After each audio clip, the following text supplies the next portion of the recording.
जब मेरा बेटा मुझे प्लांट के साथ घंटों बिताते देखता था ना, उनकी केयर करके देखता था, पता ही नहीं चला उसने इतना कुछ कैसे सोच लिया और मेरे इस शौक को उसने पल भर में उड़ान ही दे दी, वो भी हम सबको बिना बताए। उसने चुपचाप ही सब प्लान कर लिया। क्या था उसका प्लान? क्यों यह ट्रिप मेरी जिंदगी का यादगार पल बन गया? आज बात करेंगे अपनी जिंदगी के कुछ खट्टे मीठे अनुभव और एक ऐसा सफर जो प्लांट लवर के लिए सपना होता है। तो वीडियो को बिना स्किप किए पूरा देखिए। साथ में शेयर करूंगी कुछ ऐसे प्लांट जो अपने जीवन काल में शायद ही मैं कभी दोबारा देख पाऊंगी। तो आप भी कमेंट करके जरूर बताइएगा कि आपको वीडियो में सबसे अच्छा क्या लगा।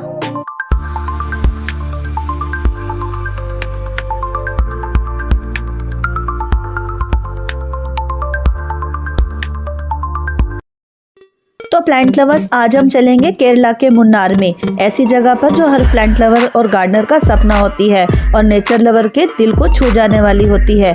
Welcome to Munnar. यह है मुन्नार का फ्लोरिकल्चर गार्डन, जिसे आमतौर से KFDC गार्डन भी कहा जाता है।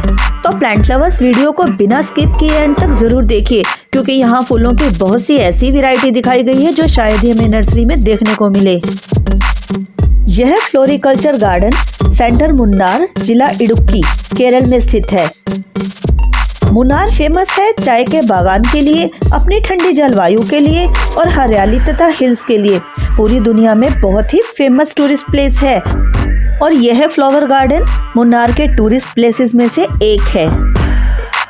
KFDC एक सरकारी संस्था है जो फूलों की वैज्ञानिक खेती, दुर्लभ और मौसमी फूलों का संरक्षण, साथ ही साथ टूरिज्म को बढ़ावा देना और लोगों में गार्डनिंग के लिए अवेयरनेस फैलाना के उद्देश्यों के लिए काम करती है। मुन्नार एक हिल स्टेशन है, इसीलिए यहाँ पर पाए जाने वाले अधिकतर प्लांट ठंडी जलवायु के प्लांट्स थे। उन पर फ्लावरिंग भी हो रही थी। जो हमारे यहाँ पर विंटर्स में हम प्लांट्स को ग्रो करते हैं, इस तरह के प्लांट्स ग्रो किए गए थे। मौसम के हिसाब से ये प्लांट्स बिल्कुल परफेक्ट थे।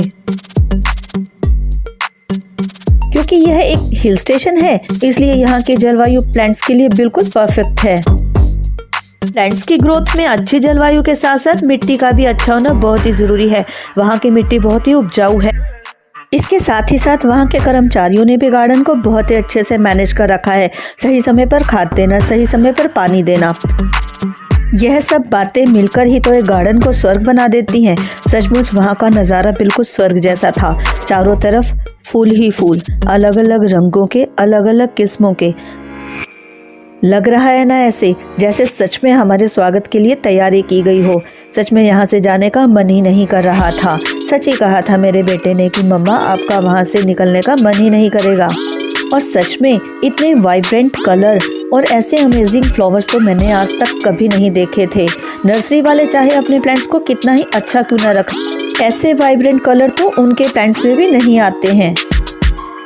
इस क्लाइमेट के चलते यहाँ पर प्लांट्स का कलर भी बहुत ही सुंदर होता है। उनकी लीव्स एक गजब का ग्रीन कलर लिए होती हैं। साथ ही साथ फूलों के रंग में एक अलग ही चमक होती है। इतने ब्राइट सुंदर, बहुत सी कोलियस की वैरायटी भी यहाँ पर थी। यहाँ पर मुझे कोलियस की बहुत ही अच्छी वैरायटी देखने को मिली, साथ में फॉक्सटेल, फर्न और भी बहुत से ऐसे प्लांट जो हम रेगुलर नर्सरी में देखते हैं। पर बहुत से ऐसे प्लांट भी थे जिन्हें मैंने आज तक नर्सरी में नहीं देखा है और कई प्लांट्स के तो मुझे नाम भी नहीं पता था।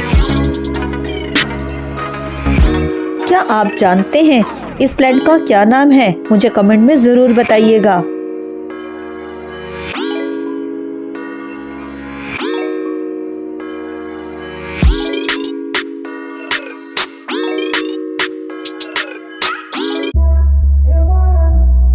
विंटर फ्लावर्स जैसे कि साल्विया, जेरेनियम, पिटूनिया आदि की बहुत सी वैरायटी थी। बहुत सी वाइब्रेंट कलर्स थे। साथ ही साथ बहुत से इंडोर प्लांट भी लगे थे। गार्डन में कई तरह के कैक्टस की वैरायटी भी थी और भी बहुत से तरह के रोज की वैरायटी भी थी। स्टैंडिंग रोज, अलग अलग तरह के रोज, एक ही प्लांट पे 2 कलर के रोज लगने वाले ऐसे प्लांट भी थे। यहाँ से हमें बहुत कुछ सीखने को भी मिल सकता है। अगर हमारा गार्डन बहुत अधिक बड़ा है तो फ्लावर्स के लेआउट की प्लानिंग, कलर के combination, bed designing, space management और प्रॉपर प्रूनिंग और मेंटेनेंस। जब हम एक बहुत बड़े गार्डन को डिजाइन करते हैं तो ये सब उसके अहम पहलू होते हैं जिन्हें हमें ध्यान में रखना होता है। बहुत सी कैक्टस की वैरायटीज इस गार्डन में रखी थी, देखने में बहुत ही सुंदर लग रही थी।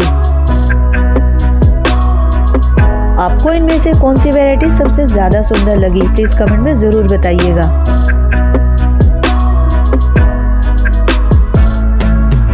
जैसे जैसे हम आगे चलते जा रहे थे, प्लांट्स और भी सुंदर होते जा रहे थे। कई प्लांट्स तो ऐसे थे वो इंडोर थे और हमने उन्हें कभी देखा भी नहीं था। यहाँ के कर्मचारियों से मैंने पूछा था कि मुझे कुछ प्लांट्स के सीड्स और बल्ब्स चाहिए, पर उन्होंने देने से मना कर दिया था। वो सिर्फ प्लांट ही प्रोवाइड करवा सकते थे। खैर, जो भी है, देखकर भी मन बहुत खुश हो जाता है।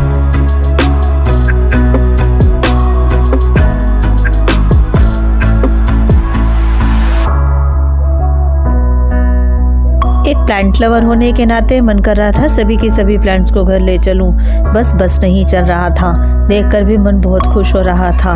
फिर मन में एक प्लांट लवर वाली चिल आई कि कहीं ना कहीं से कोई ना कोई कटिंग ले लेते हैं, पर हमें यह याद रखना चाहिए कि सार्वजनिक संपत्ति को हमें नुकसान नहीं पहुंचाना चाहिए, और यह गार्डन भी एक सरकारी संपत्ति का ही हिस्सा है। ये प्लांट लगे हुए जितने सुंदर लग रहे हैं, शायद से कटिंग ले जाकर अगर वो कटिंग ड्राई हो जाती तो हमारे मन को खुशी ना होती। इससे अच्छा है कि ये प्लांट यहाँ पर लगे हुए ही अच्छे हैं, और इस जगह की यादों को ही हम सपनों की तरह संजोकर अपने मन में ले चलें। सिर्फ मन में ही नहीं, मैं तो इन्हें अपने साथ कैद करके ले जा रही हूँ, ताकि अपने और भी प्लांट लवर फ्रेंड के साथ इसको शेयर कर सकूँ।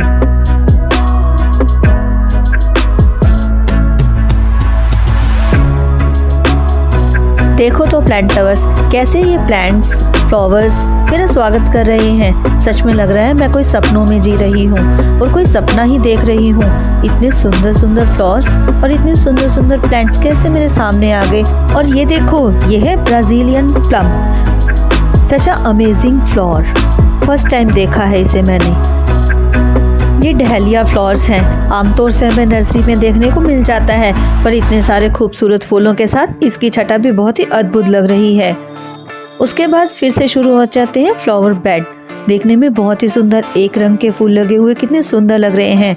साथ साथ में साइन बोर्ड लगे हैं कि हमें इन फ्लावर्स को नहीं तोड़ना है, और तोड़ना भी नहीं चाहिए, क्योंकि ये हम सबकी संपत्ति है, गवर्नमेंट है इसीलिए। वैसे भी हमें विदाउट परमिशन हमें कहीं से ना तो कोई कटिंग लेनी चाहिए, ना ही कोई प्लांट को हमें डिस्ट्रॉय करना चाहिए। तो प्लांट लवर्स, मैं जानती हूँ मेरे चैनल एवरग्रीन स्पेस पर प्लांट लवर्स ऐसे भी हैं जो प्लांट को सिर्फ डेकोरेशन नहीं जानते, बल्कि खुद को उनका पेरेंट्स भी कहते हैं। इसलिए यह ट्रैवलिंग व्लॉग एक गार्डनिंग व्लॉग ज़्यादा लग रहा है। यह था मुनार का एक छोटा सा हिस्सा। यहाँ जाने का बेस्ट टाइम है मॉर्निंग या इवनिंग, पर हम दिसंबर में गए थे और मौसम ठीक ठाक ही था, बल्कि बहुत सुहावना था। पर ध्यान रहे, मई जून में यहाँ गर्मी और धूप भी हो सकती है। तो प्लांट लवर, अगर आप भी प्लांट से प्यार करते हैं और गार्डनिंग आपके लिए एक थेरेपी है, तो चैनल एवरग्रीन स्पेस को सब्सक्राइब ज़रूर करें, वीडियो को लाइक ज़रूर करें, और कमेंट में ज़रूर बताइए अपने खट्टे मीठे अनुभव, साथ ही साथ कि आपको कौन सा प्लांट या कौन सा फ्लावर सबसे अच्छा लगा। मुनार का यह फ्लोरिकल्चर गार्डन मुझे एक बात सिखा गया, जब प्रकृति को टाइम और प्यार दिया जाता है तो वो हमें रंग, खुशबू और सुकून सब कुछ वापस कर देता है।